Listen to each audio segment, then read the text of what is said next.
Não, não é por eu ser aristotélico, embora seja, que eu estou aqui a seguir este caminho de ir pelas bases do pluralismo ético. É por uma outra razão. É porque também sou jurista.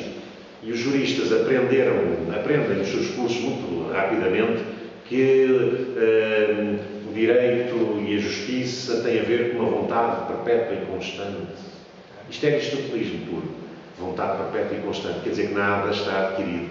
É uma vontade perpétua e constante, é uma luta constante. Portanto, na ideia de que nós estamos no mundo, estamos imersos no mundo, no qual a regeneração ética não é um dado, não é um adquirido e certamente não é uma promessa e, sobretudo, nunca poderia ser uma conquista, ou seja, não há nenhum apaziguamento que nos esteja prometido no nosso mundo, nenhum apaziguamento definitivo, senão talvez a assunção de que vivemos neste pântano sublunar e, portanto, não há redenção nenhuma que nos retire para fora, que nos faça sair desta carapaça mortal na qual sofremos e na qual podemos ter desejos de transcendência, mas nunca alcançamos a transcendência. E se alcançássemos a transcendência, já estaríamos mortos, eticamente mortos, e até, possivelmente, fisicamente mortos, porque a ideia de perfeição humana só é consentida no momento da nossa morte, e, aliás, as religiões apontam bem para isso, porque dizem até o momento da morte é possível a pessoa modificar totalmente a sua vida. Então, mas a religião cristã diz através de um único arrependimento. Portanto, um único arrependimento pode valer tanto como o arco total da vida, o que significa, portanto, que nós só estamos perfeitos naquele último momento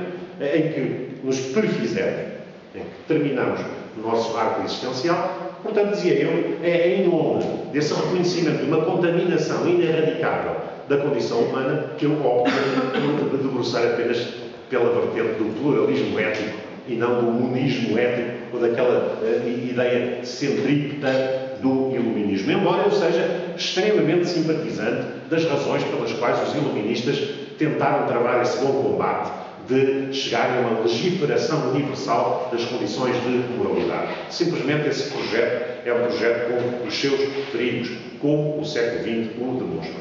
E, portanto, eu diria que nesse aspecto é melhor que nós relancemos algum relativismo académico à forma aristotélica.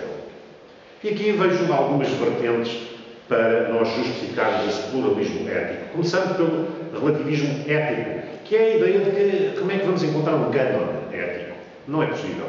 O nosso reconhecimento é de que a nossa espécie está dividida em muitas comunidades e essas comunidades têm formas válidas de cristalizarem as suas práticas em normas e em princípios.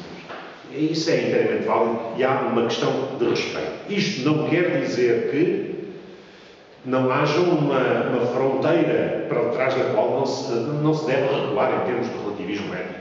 Ou seja, o relativismo ético não tem que ser necessariamente uma dissolução ética que nos faça ser insensíveis àquilo que recusaríamos absolutamente na nossa própria comunidade ética. No fundo, é aquela questão do remédio etnocêntrico na nossa comunidade ética. Quer dizermos assim, há práticas que são aberrantes noutras comunidades e nós não desistimos de as julgar de acordo com os princípios da nossa comunidade. Não porque elas sejam válidas nessa comunidade, mas porque não são válidas na nossa.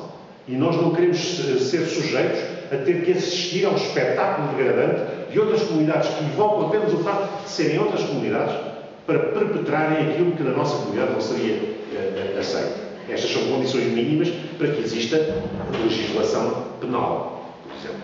Para que haja legislação penal, tem que haver um mínimo de convicção quanto ao valor etnocêntrico entendido aqui como valor de grupo, relativamente a algumas proposições condicionantes da própria subsistência desse grupo. Portanto, é como que faço processo. Se a subsistência do grupo fica em risco pela coexistência inerme perante os espetáculos degradantes, então a comunidade tem toda a legitimidade de se afirmar como comunidade.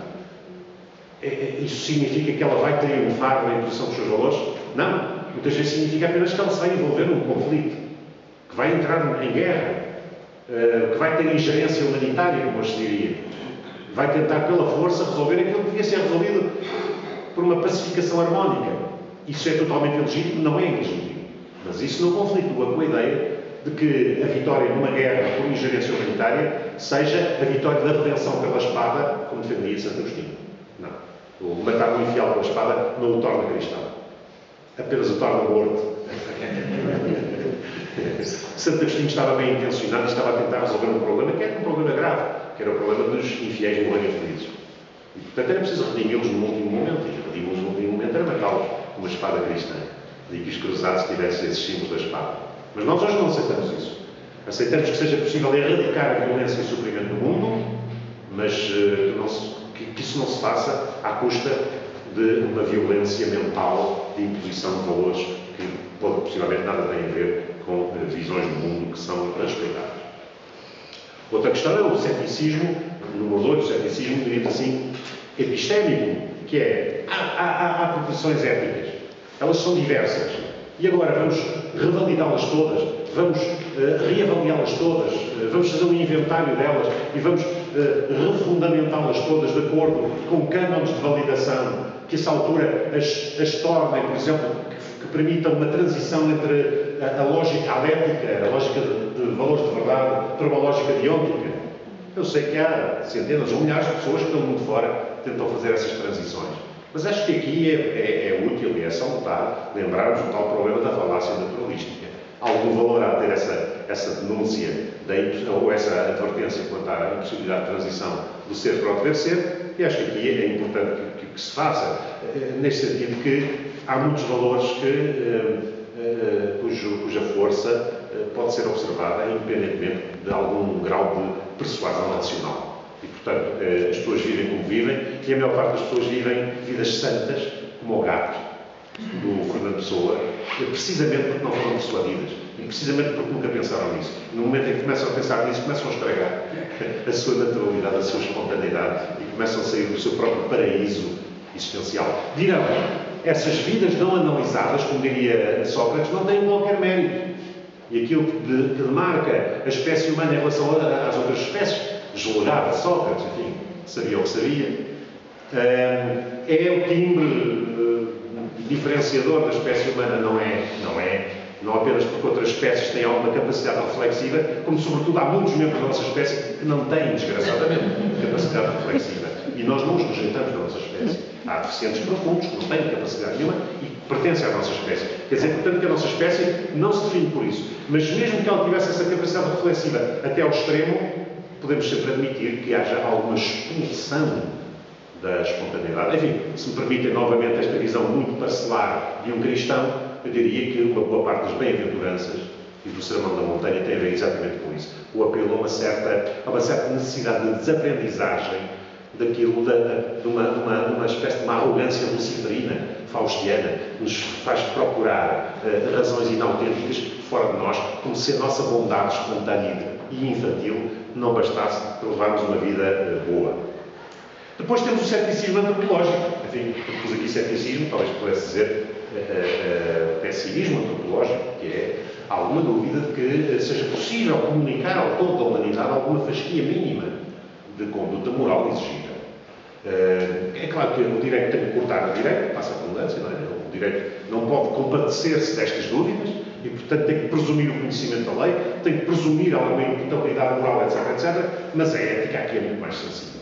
A ética aqui é muito mais sensível e tem que admitir, e temos nós que admitir, que, efetivamente, mesmo que existissem, na convicção de todos os intelectuais, algumas convicções éticas profundas e extremamente bem demonstradas, eu acho que é sempre de admitir como boa a confissão, talvez, do intelectual mais rematado da história, que foi Immanuel Kant, reconhecendo que, a essa altura, a leitura de Jean-Jacques Rousseau o fez perder a arrogância intelectual e respeitar a bondade do cidadão comum.